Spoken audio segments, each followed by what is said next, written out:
이제 CBS 라디오 박정희 한판 승부 이 부분을 열었습니다. 한판 브리핑 시간 김수민 평론가 함께하겠습니다. 어서 오십시오. 네, 반갑습니다. 자, 어제 전남 신안군 장산도 인근에서 대형 여객선 좌초 사고가 있었는데 이제 사고 원인에 대한 조사를 하고 있는데 그 항해사가 휴대전화를 봤다. 그래서 사고 원인이 됐다는 거죠? 네, 해경은 장산도 인근 해상에서 사고를 낸 대형 여객선 퀸 제누비아 2호 주요 승무원들을 상대로 1차 조사를 벌였습니다.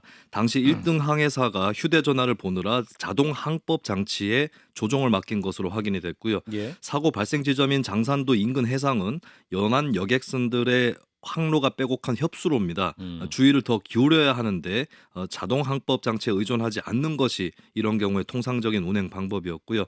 하지만 잘못된 운항법을 택한 결과 선박은 변침 시기를 놓치면서 무인도로 돌진을 했고 선체 절반쯤이 걸터앉게 된 것으로 드러났습니다. 예. A씨는 최초 진술 당시에서는 방향타가 먹히지 않았다 이렇게 음. 주장을 했었는데요. 예. 1차 유관 감식을 마치고 나서 해경이 추궁을 하자 진술을 결국 번복했습니다.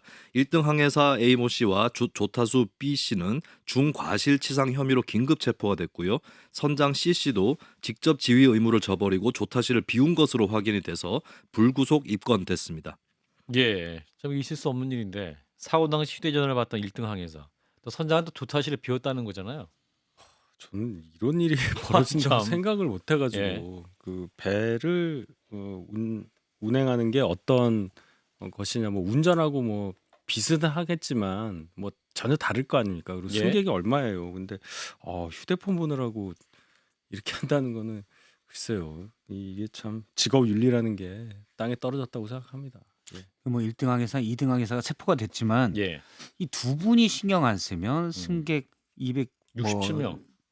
예, 선원까지 합쳐 267명이 탄 배가 음. 극도의 위험에 빠질 수도 있구나. 예. 이건 좀 잘못된 거라고 봐요. 음. 그것들을 그럼 뭐 인원을 더할 거냐 아니면은 이분들이 제대로 업무를 수행하는지 체크하는 그런 규제나 기능들을 더 넣을 거냐. 예.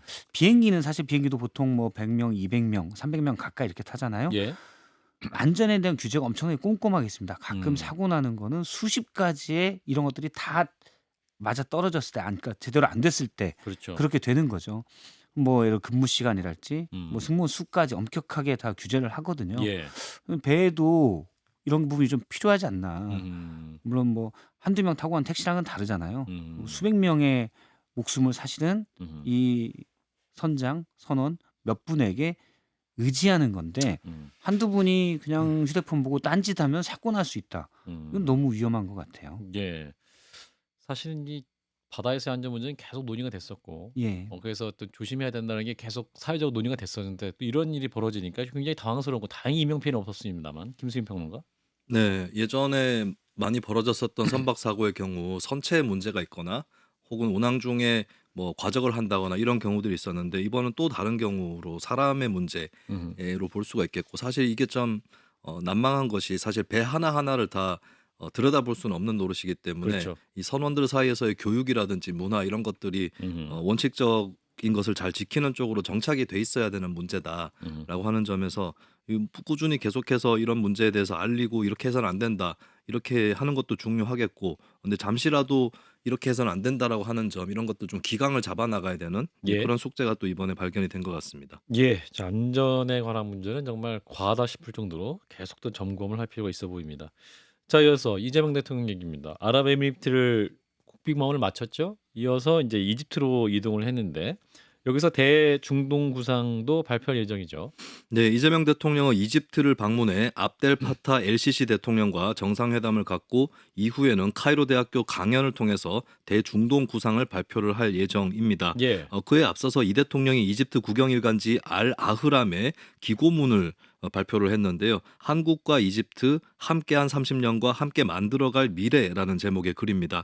이 대통령은 이 글에서 한반도 평화공존과 공동성장 등의 북한 관련 언급을 했고요. 예. 그에 이어서 지난 2년 동안 가자지구 사태에서 이집트가 중재국 역할을 해온 점을 높이 평가하면서 한국과 이집트가 전략적 요충지로서 갖는 공통점을 강조하고 동북아시아와 중동의 평화협력의 중요성을 역설을 했습니다. 그리고 한강의 기적을 일궈낸 한국이 나일강의 기적을 일궈낸 이집트인들의 원대한 여정에 함께하겠다라고 강조를 했습니다. 예. 자, 일단 이재명 대통령 중동 순방 중이죠. 이집트 갔습니다. 이윤석 대변인?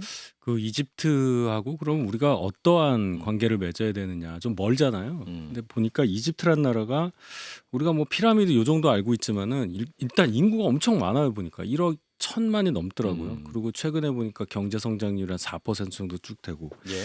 아프리카 대륙 자유무역지대라는 게 19년도에 생겼더라고요. 음. 그 안에서도 굉장히 중추적인 역할을 하는 국가니까 우리나라가 경제적으로 이집트하고 관계를 잘 맺어서 그쪽 시장에 진출할 수 있는 교두보를 삼을 수 있는 충분한 그런 가능성이 보이는 거죠. 우리 무역 비중을 보니까요. 아프리카랑 우리가 무역하는 비중이 전체 우리 무역 비중 중에 2%가 안 되더라고요. 그러니까 거길 가야 되겠죠. 이제 다른 시장은 다 포화돼 있고 미국도 지금 관세 때리고 하니까 그런 면에서 서로 윈윈할 수 있는 그런 전략적 포인트가 나오는 그런 나라라고 생각을 합니다. 예, 뭐 조금 전에 이제 이집트 대통령과 단독 회담을 마쳤고 확대 회담을 시작했다고 속보가 와 있는데 이집트는 또 K9 다주포 구요 구매국 중 하나이기 때문에 또 방산 협력을 위해서도 굉장히 중요한 나라이기도 하고 그래서 관련 기업인도 많이 가는데 박성수 시장이 사실 중동은 우리가 이제 석유나 가스 등만 수입만 했지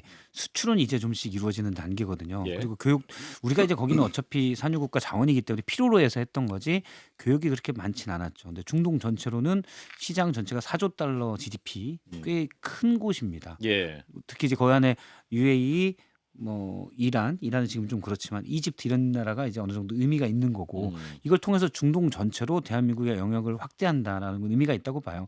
우리가 사실 수출을 많이 한다고 하지만 거기 내수 시장이 어느 정도는 포화돼 있기 때문에 수출로 많이 뚫고 있지만 중국, 미국, 그다음에 동남아, 일본 요 정도예요 사실은. 그다음에 그렇죠. 유럽 좀 있고 예. 어떻게 보면 제한적이죠. 그러니까 새로운 시장 중동의 수출 규모 중동에 우리가 수출하는 비중이 연간 3%가 안 됩니다. 예. 그러니까 지금 전 세계는 미국도 마찬가지고 유럽도 마찬가지고 보유무역주가 심해지니까 우리로서는 새로운 시장을 계속 뚫고 확대해야 된다. 대통령이 이제 중동에 힘을 쏟는 거는 잘하는 거라고 봅니다. 예. 지금 씨를 뿌리면 장기적으로 시장이 커지겠죠. 예. 30년, 100년 대계를 향한 노력인데 김수인 평론가도 말씀 주시죠. 네, 이집트에 대해서 뭐 국방이라든지 또 경제 규모 이런 것에 대해서는 두 패널 분께서 많이 얘기를 해주셨고 사실 또 지정학적 위치도 상당히 중요합니다. 수에즈 운하가 있고 또 예. 이 세계가 아랍 세계, 아프리카 이런 여러 문화권들이 교차를 하는 지점에 있다는 점, 그 점이 또 한국과도 닮은 것이고 이재명 대통령도 그 점에서 이집트 처지가 우리랑 비슷하다 이런 것들을 좀 넌지시 언급을 한 것으로 보이고요. 예. 그리고 이제 문화적으로도 좀 주목할 만한 것이 아프리카에 할리우드가 있다면 이집트다라고 할 정도로 영화라든지 문화 이런 쪽으로 아프리카에서는 가장 발달돼 있는 문화 산업을 갖고 있는 국가거든요. 예. 대학교 이번에 카이로 대학교에서 이 대통령이 강연도 하지만 교육적으로도 발달해 있다는 부분 이런 것들이 좀 그 소프트 파워라든지 이런 문화적에서도 한국과 교류를 하는데 굉장히 어울리는 그런 나라의 성격이 있습니다. 예. 중동 외교에서도 많은 성과가 있으면 좋겠다라는 바람이 있습니다. 자, 이어서 이제 내년 지방선거 이제 다가오고 있죠. 근데 지방선거뿐만 아니라 함께 치러지는 이제 국회의원 재보궐선거에 대한 관심이 굉장히 많이 있습니다. 특히 이재명 대통령의 지역구인 인천 계양을이 주목을 받는데 여기서 지금 이재명 대통령의 측근이 김남준 대변인 출마도 거론되고 있고 한동훈 전 대표 이름도 거론되네요. 네, 내년 국회의원 보궐선거가 현재 기준으로 확정된 곳은 두 군데인데요. 예. 이재명 대통령 지역구였던 인천 계양을이 있고 강훈식 대통령 비서실장 지역구였던 충남 아산을 이렇게 있습니다. 최근 인천 계양을의 민주당 후보로 김남준 대통령실 대변인이 유력하다 이런 전망도 나오고 있습니다. 예. 김 대변인은 이른바 성남라인 4인방 중에 한 명으로 꼽히는 이 대통령의 최측근으로도 알려져 있는데요. 대통령실에서 1부속실장을 맡다가 대변인직으로 이동한 것부터가 내년 재보선을 염두에 둔 결정이었다. 이런 해석도 나오고 있습니다. 예. 또 한편 민주당 소속은 아니지만 범여권 성향으로 분류되는 인물들의 출마설도 나오고 있는데 이 지역구의 5선 국회의원이었던 소나무당의 송영길 대표, 조국혁신당의 조국 전 대표 출마설도 나오고 있습니다. 한편 국민의힘에선 원희룡 전 장관이 최근 당협위원장직을 내려놓으면서 새로운 위원장직 공모에 들어갔는데요. 당 일각에서는 한동훈 전 대표 출마도 거론이 되고 있습니다. 예. 한 전 대표도 지난 16일 MBN 인터뷰에서 제가 왜 출마를 안 하겠다고 선언을 하겠냐라고 하면서 가능성을 열어두는 모습이었습니다. 예. 송영길 대표가 원래 지역구였잖아요. 그렇죠. 5선을 예. 했습니다. 예, 여기서 5선 했기 때문에 이분이 여기 또 나오면 또 굉장히 여러 가지 여당으로서 부담스러운 매치가 될 수 있을 것 같은데 우리 윤석 대변인 계속 웃으셨어요. 왜 웃으셨어요? 아니 이제 이렇게 돼 있잖아요. 말씀하신 그 톤이 당일각에선 한 전 대표 출마 거론되는데 한편 인터뷰에서 제가 왜 출마를 안 하겠냐고 선언을 하겠습니까?라고 예. 하면 이게 이어져 버리니까 아, 개항을에 한정해서 얘기하는 것처럼 들리잖아요. 아, 예. 그래서 제가 웃은 건데 예. 의도하지 않았습니다. 당 일각에서 정말 한 전 대표 출마를 원하는 사람이 있다면 당선을 기원하면서 그 얘기를 한 것이냐라는 질문을 제가 또 한번 드려야 되겠네요. 아. 해석해 주세요. 개항을은 예. 사실은 험지죠. 민주당 우세 지역이죠. 험지죠. 그래서 국민의힘에게. 한동훈 전 대표 가도 쉽지 않을 겁니다. 한동훈 전 대표로서는 굳이 만약에 떨어지게 된다면 그래 그 정도야라는 얘기를 듣게 되잖아요. 예. 굳이 가고 싶지 않겠죠. 저는 그렇게 봅니다. 음. 제가 만약 참모라면 추천하지 않겠어요. 아하. 제가 알기로도 친한 계에서는 추천하지 않는 걸로 알고 있습니다. 그래서 앞서 말한 공개적으로 추천 안 하셨습니다. 보궐 지역 예. 선거 나간 거는 개항을은 아니다. 개항은 아니다. 개항을은 아니다라고 생각하고 음. 그다음에 김남주 대변인이 개항을에 관심이 있다라는 거는 김남준. 예. 저는 이제 민주당에서 음. 일단 이전에 대변인을 할 때 예. 여권 어느 정도 잘 아는 관계자에게 들었습니다. A급 관계자입니까? A급, A급. 이 정도면 SA급이죠. 그렇죠. 네, SA급 관계자 같이 들었죠. 네, 예. 들었어요. 그래서 누군지 궁금한데. 이 김남준 대변인 가는 거는 예. 지금 왜냐면 이재명 대통령의 성남 라인 중에 예. 일단 측근이라고 했던 뭐 정진상, 김용 이 두 분은 재판을 받고 있기 때문에 예. 선거에 나올 수도 없는 분들이죠. 예. 김현지 실장은 사실은 정치에 큰 욕심이 없어요. 아예. 예. 그래서 갖고 근데 김남준 대변인은 정치를 할 수 있고 그래서 고민이 근데 인지도가 좀 떨어지죠. 예. 이제 좀 얘기되지만 사실은 김남준이 누군지도 모르는 사람들이 많았잖아요. 그렇죠. 그래서 많이 좀 미디어에 노출되게끔 대변인을 시킨 거다라는 해석들이 있었어요. 예. 미디어 노출은 개항을 공천을 염두에 둔 것이다. 이런 가능성이 것도 높은 거예요, 그러면? 근데 모르죠. 공천을 대통령이 주는 건 아니니까요. 정청래 대표가 주는 예, 거죠. 그래서 뭐 이 부분이 나중에 어떻게 보면 당내 또 하나의 갈등의 부분도 될 수 있다는 생각도 들어요. 김수민 평론가님은 인천 개항을 해. 네, 일단 개항을이 지난 총선에서도 이재명 대통령과 원희룡 전 장관이 54대 45 정도 차이가 났던 민주당의 전통적 강세 지역이기 때문에 예. 근데 이것 때문에 민주당 내에서 또 인천 개항을에 그렇게 대통령 측근을 쉽게 줘도 되느냐 이런 여론은 있을 수 있을 것 같아요. 그래서 당내 경쟁이 좀 치열할 것으로 그렇게 전망이 되고 말씀하신 대로 당내 경쟁 과정에서 정청래 대표라든지 이쪽과의 또 대통령실이라든지 관계가 어떻게 될 거냐 이 부분이 좀 관건이 될 것으로 그렇게 보입니다. 그리고 대통령 입장에서는 사실 대통령실 참모가 선거에 나간다는 게 부담이 될 수도 있는 측면이 있는데 근데 또 정권이 중반기로 가고 후반기로 갔을 때보다는 초반일 때 내세우는 것이 그나마 여의도로 진출시키기는 훨씬 낫다라고 생각할 수 있거든요. 예. 그 점에서는 또 대통령이나 대통령실 입장에서도 쉽게 놓을 수 있는 카드, 양보할 수 있는 카드는 또 아니지 않을까 이렇게 생각이 듭니다. 그렇군요. 가능성이 높아 보이는군요. 자, 이런 가운데 이제 국회의원 재보궐선거 못지않게 현역 의원들의 지방선거 도전은 관심이 모으는데 개혁신당의 이준석 대표가 오늘 아침에 인터뷰에서 지방선거 출마 가능성에 대해서 말을 했네요. 네, 이준석 대표가 오늘 SBS 라디오 김태현의 정치쇼에 출연했는데요. 내년 지방선거에 대해서 언급을 했습니다. 저는 지역구가 동탄이니 주민들이 원하는 상황이 나온다면 출마하겠다라고 말했고요. 그리고 도지사가 되는 것이 동탄을 위해 더 일하기 편할 것 같으면 도전해볼 수 있겠지만 아직은 아니다라고 부연을 했습니다. 예. 한편 개혁신당의 공동선거대책위원장을 맡았던 피부과 전문의 함익병 씨의 서울시장 출마 여부에 대해서도 이 대표가 언급을 했는데요. 함 원장이 안 나올 이유가 없다. 당에 도움이 되면 해야 한다고 생각을 하시는 것 같다라고 소개를 했습니다. 그러면서 당대표가 된 자가 혼자 빠지는 것도 말이 안 된다라고 말을 하면서 또 도지사 출마 가능성을 아예 배제하지는 않는 듯한 그런 발언을 하기도 했습니다. 저도 이 인터뷰를 들었는데 이게 나가겠다는 말인지 안 나가겠다는 말인지 굉장히 다 열린 결말이어가지고 맨 뒤에 말 예. 당대표가 된 자가 혼자 빠지는 건 아닌 것 같다. 이건 요게 그냥 그냥 한 뒤에 뒤에 그냥 붙는 말인 것 같아요. 착하게 살자 개인적으로, 예. 뭐 이런 느낌이에요. 그렇죠. 우리 착하게 살아야 됩니다. 라고 아, 붙는 말 갖고 저 같으면 안 나가겠어요. 아, 일단 배지 내려놔야 되잖아요. 그렇죠. 예, 그래서 그리고 지금은 개혁신당이 약간 자강에 힘쓸 단계 그냥 내부적으로 그런 단계지 뭐 배팅할 만한 단계는 아닌 것 같아요.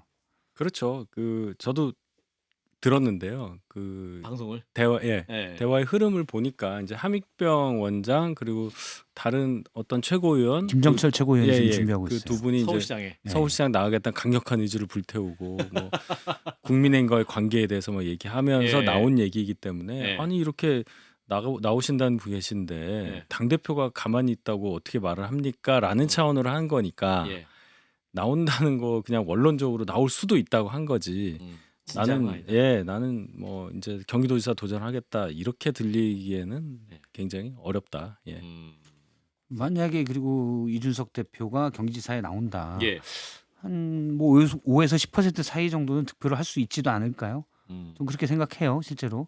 그러면 물론 경기도에 같은 경우는 민주당이 더 유리한 곳이지만 예. 서울시에 비해서 유리한 곳이지만 만약에 그 안의 차이도 국민의힘이 졌다. 그러면 일단 보수 쪽에서는 이준석 대표의 뭐 책임론 같은 것도 약간 나올 수가 있죠. 예. 그래서 굳이 그런 선택을 저는 할 필요 하진 않을 거라고 봅니다. 양자 대결 됐을 때 거의 좀 차이가 별로 안 날 수도 있는데 거기에 그렇죠. 이준석 대표가 들어와서 그 차이보다 더 많이 나는 득표를 얻었을 경우에 예. 패배의 책임론을 이준석 대표가 얻을 수 있기 때문에 그렇죠. 그런 리스크 감수할 수 있을 것이냐. 김수인 평론가께서는 네. 일단 함익병 원장 거론을 하면서 서울시장. 당 대표된 자가 빠질 수 있겠냐라고 얘기를 한 거는 네. 지금 당장에 안 나간다고 못을 박듯이 얘기할 수는 없다. 도전하려는 또 다른 분도 계신데 일단 여지를 열어놓는 게 예의 아니겠느냐인 것 같고 전반적으로는 안 나가는 쪽으로 좀 생각을 마음을. 하고 있는 것 같아요. 근데 예. 이 대표가 좀 상황을 지켜볼 수도 있는 것은 그러니까 동탄 주민들이 허락하면 나가겠다라고 한 건데 사실 보통 어떤 지역구 국회의원한테 지역구 주민들이 먼저 도지사 나가라고 얘기하는 법은 잘 없습니다. 그럴 때 그 여론을 당신- 어떻게 들어요? 당신 너무 열심히 하고 잘하니까 우리만 가죠. 쓰기에 부족하다. 도민들의 대표가 되라. 이렇게 먼저 그 정도의 여론의 지지를 받는 정치인은 거의 없거든요. 대선 후보 근데 보통- 또좀 그럴 수가 보통 있겠어요. 그렇게 하려면은 예. 이제 동탄 지역구 바깥에 경기 도민들이 아하. 도지사로 나오면 찍어주겠다. 뭐 여론조사 결과가 나온다거나 음. 이런 경우에 가능한 시나리오라서 이 대표 입장에서는 좀 본인이 여론조사를 자기 이름이 올라가면 어느 정도가 나올까 이런 것들 좀 궁금해할 수도 있고 슬쩍 한번 올려줬으면 좋겠다 이렇게 생각할 수도 있을 것 같은데 그런 하여튼 여론의 동태를 좀 살피겠다 이렇게 또 풀이가 됩니다. 근데 그 이준석 대표의 그 발언은 약간 위험했던 것 같아요. 그냥 너무 진지하게 보실 필요는 없고 왜냐하면 어떤 발언인가 어떤 해서. 그 이제 동탄 주민들이 원하면 나가겠다라고 아. 했던 발언. 예. 왜냐하면 이준석 대표에 대해서 일단 강한 지지층도 있죠. 예. 그런데 지난 대선 과정에서 발언 또 그 전에도 약간 반감을 가지고 있는 층도 분명히 있거든요. 예. 일부 단체들이 나가라고 할 수도 있어요. 동탄의 일부 단체가 나가라. 나가라 그냥. 네, 경기도 지사 나가라라고 할 수도 나가라. 있기 때문에. 나가라가 예. 여러 가지 의미가 있는데 get out. 그러니까 이제 경기도 선거 나가라. 그러니까 그건 뭐 동탄 주민 어떤 샘플을 조사하는 그런 게 아니고 알겠습니다. 반감을 가진 일부 단체가 플랜카드 걸면서 경기도지사 출마하세요라고 할 수 있다는 얘기죠. 예. 네. 예. 제가 뭐 진지하게 들을 필요 없다고. 예. 깊이 있는 해석이어가지고요. 네. 근데 그 국민의힘과 그러면 개혁신당 지선에서 어떤 관계가 될 것이냐. 거기에 대해서는 이준석 대표가 정확하게 얘기를 했잖아요. 예. 뭐 암세포 얘기하면서 나경원 의원이 윤호계인과도 같이 가야 된다. 예. 뭐 이 발언을 하면서 그 발언하면서 암세포도 세포란 말과 같다. 예, 그러니까 받아들일 수 없다는 얘기잖아요. 입장이 당의 대표적인 정치인의 발언이 아직도 이 정도라면 나는 같이 할 수 없다. 원래 내가 그 당의 당 대표였지만 이러면서 뭐 쭉 얘기를 하시더라고요. 예. 결론은 세간의 뭐 호사가라고 표현을 하던데 예. 세간의 어떤 평가처럼 예. 선거 때 뭐 연합을 한다든지 이런 가능성 현재로서는 차단을 하고 있는 상태다 이렇게 봐야 되겠죠. 알겠습니다. 자, 감사원 얘기 넘어가겠습니다. 자, 사무총장을 했던 분이죠. 유병호 감사원 감사위원. 이분이 또 최근에 뉴스에 많이 나오고 기이한 행동을 많이 한다는데 무슨 행동하고 있어요? 네, 몇 가지 일화가 쌓이고 있는데요. 예. 네, 일단은 지난 11월 11일 있었던 일입니다. 최재해 전 감사원장 퇴임식에서 예. 유병호 감사위원이 세상은 요지경이라는 노래를 자신의 휴대전화로 유튜브로 틀었겠죠. 예. 네, 처음부터 끝까지 3분이 넘는 분량을 3분 동안. 다 틀었다라고 하고요. 그러면서 최 전 원장에게 항의 표시를 하면서 영혼 없는 것들이라고 소리를 쳤다는 소식이 처음에 전해졌습니다. 예, 맞아요. 이거는 감사원 운영 쇄신 TF 설치에 불만을 품은 행동으로 다 해석이 되고 있고요. 예. 그리고 그에 앞서서는 직원 게시판에 ETF를 캄보디아 범죄 조직에 비유하는 글을 올리기도 했습니다. 그리고 추가로 알려진 사실들이 있는데요. 지난달에 정상우 감사원 사무총장 사무실에 유병호 감사위원이 직접 찾아갑니다. 그래서 그 비서에게 작은 보석함을 선물로 줬는데 금 거북이가 있었습니까? 보석함을 열었더니 열었더니 엿이 담겨 있었다고 금 합니다. 거북이는커녕 엿 네. 엿드세요. 그렇죠. 그래서 정 총장은 이거를 이제 그렇게 알아듣고 비서에게 유 위원 사무실 쓰레기통에 버리라고 불쾌감을 표시를 했다고 하고요. 우리 쓰레기통 말고 그렇죠. 유병호 감사위원회 방에 가서 그 네. 쓰레기통에 버려라. 네, 그러니까 뭐 엿 이런 것들이 이제 통상적으로 파는 그런 것이 그대로 담겨져 있었으면 뭐 선물로 먹는 맛있는 엿을 줄 수도 있겠지만 보석함인데 거기에 엿이 들어가 있었다는 거는 조롱의 의미로 밖에는 받아들일 그렇죠. 수밖에 없었던 거죠. 예. 또 하나. 그리고 지난달 말에 감사원 체력 단련실에서 유병호 감사위원이 한 직원을 만났는데 면전에서 큰 소리로 X 냄새가 나네. 라는 막말을 했다는 사실이 알려졌습니다. 근데 이 직원이 어떤 직원이냐면 예. 지난 6월에 감사원 실무자 협의 회장 자격으로 최재해 당시 원장과 유병호 위원 등에게 그동안 운영 과정에서 발생한 문제들을 사과하고 사퇴하라라고 예. 요구했던 인물인데 예. 거기에 대한 어떤 좀 반응이 아닌가 이렇게 풀이가 됩니다. 네. 자, 그럼 유병호 감사원 사무총장 시절에 이분이 이제 전현희 당시 국민권익위원장을 대해서 감사를 했었죠. 저희가 또 방송으로 많이 다루기도 했었는데 오늘 감사원이 그 과정에서 위법이 있었다라는 발표를 했습니다. 이 부분 어떤 내용입니까? 네, 감사원은 운영쇄신 TF의 점검 결과 유병호 전 사무총장 시절 실시된 권익위에 대한 감사 과정 전반에 걸쳐서 위법, 부당 행위가 확인됐다라고 밝혔습니다. 예를 들면 감사 착수 전 30일 이내 자료 수집을 통상적으로는 하는데 예. 이 과정을 거치지 않고 감사를 착수부터 한 다음에 감사거리를 찾는 일정으로 진행이 됐고 주시민 조은석 감사위원 현재 내란 특검을 맡고 있죠. 예, 조은석 위원이 사무처의 전산 조작으로 패싱 당했다 이런 점들이 지적이 됐습니다. 예. 또 전현희 위원장에 대한 비난 성격의 문구가 감사위원회 의결 당시에는 문안에 없었다가 임의로 추가된 것이 확인됐다고 하고요. 전현희 위원장이 감사원 조사에 출석할 의사를 표명을 했는데도 수사 요청을 강행한 점, 또 조은석 감사위원에 대한 수사 요청서는 사실과 다르게 작성되었다는 점 등이 지적이 됐습니다. ETF는 당초 11월 11일까지 활동할 예정이었지만 일부 관련자의 조사 비협조로 다음 달 5일까지 기간을 연장했다고 하고요. 유병호 감사위원도 이 비협조자 중에 한 명으로 알려졌습니다. 감사원 점검 자료를 오늘 고위공직자범죄수사처에 송부했습니다. 예. 일단 감사 절차 위반이 확인됐고 주심위원인 조은석 감사위원 지금은 특검. 이번에 열람 패싱도 있었다라는 거죠. 전현희 의원이 이제 SNS에 글을 올렸네요. 늦은 자성, 만시지탄이지만 사필 규정이다라는 것이고 핵심 주종자들에 대한 엄벌이 뒤따라야 된다. 공수처의 수사가 필요하다라는 거죠. 이석 대변인. 이제 이런 일들이 정권이 바뀌면 또 반복이 될 가능성도 있어요. 예. 뭐 수사 하나를 가지고 이랬다 저랬다는 과정 우리가 봤잖아요. 감사원도 마찬가지로 뭐 준 사법기관이라고 볼 때 뭐 사법기관이 이제 뭐 어쨌든 감찰하는 기관인데 예. 그러면 이거잖아요. 정권을 바뀌니까 윤 정권에서 했었던 감사원 활동에 대해서 운영 쇄신 TF를 설치해서 지금 이러한 결과를 냈다고 한다면 예. 감사원이라는 조직 자체에 대해서 이제 묻고 싶은 게 거기 한두 명 계신 분이 아닐 텐데 그럼 윤 정권 2년 반 동안은 그럼 뭐를 했느냐. 근데 지금 정권 와서는 또 당시 했던 일에 대해서 자체 감사를 하고 있는 거잖아요. 도대체 공직윤리를 갖고 일하시는 분들이 왜 이렇게 없느냐라고 얘기할 수밖에 없고 유병호 이 감사위원에 대해서 제가 개인적으로 방어하려는 논리는 절대 아니에요. 이분의 기행이나 그동안의 상황을 보면 무리한 감사를 했다고 볼 여지가 분명히 있겠죠. 그럼 감사원장이 퇴임을 하긴 했지만 이분은 또 뭐 하시는 분이고 문재인 정부 때 임명되긴 했잖아요.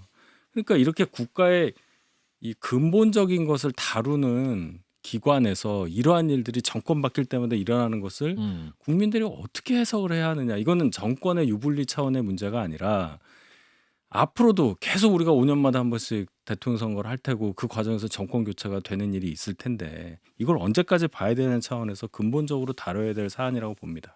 그분에 저도 동의합니다. 감사원이 좀 오용되고 있다고 봐요. 예. 그러니까 정권이 바뀐 뒤에 사실은 검찰이 나서기엔 부담스러운. 왜냐하면 검찰은 영장을 받아서만 해야 되니까. 근데 감사원은 공무원 관련된 일에 대해서는 그냥 감찰 들어가서 관련 자료 휴대폰 내라. 물론 헌법존중 TF에서 지금 그게 논란이 되고 있죠.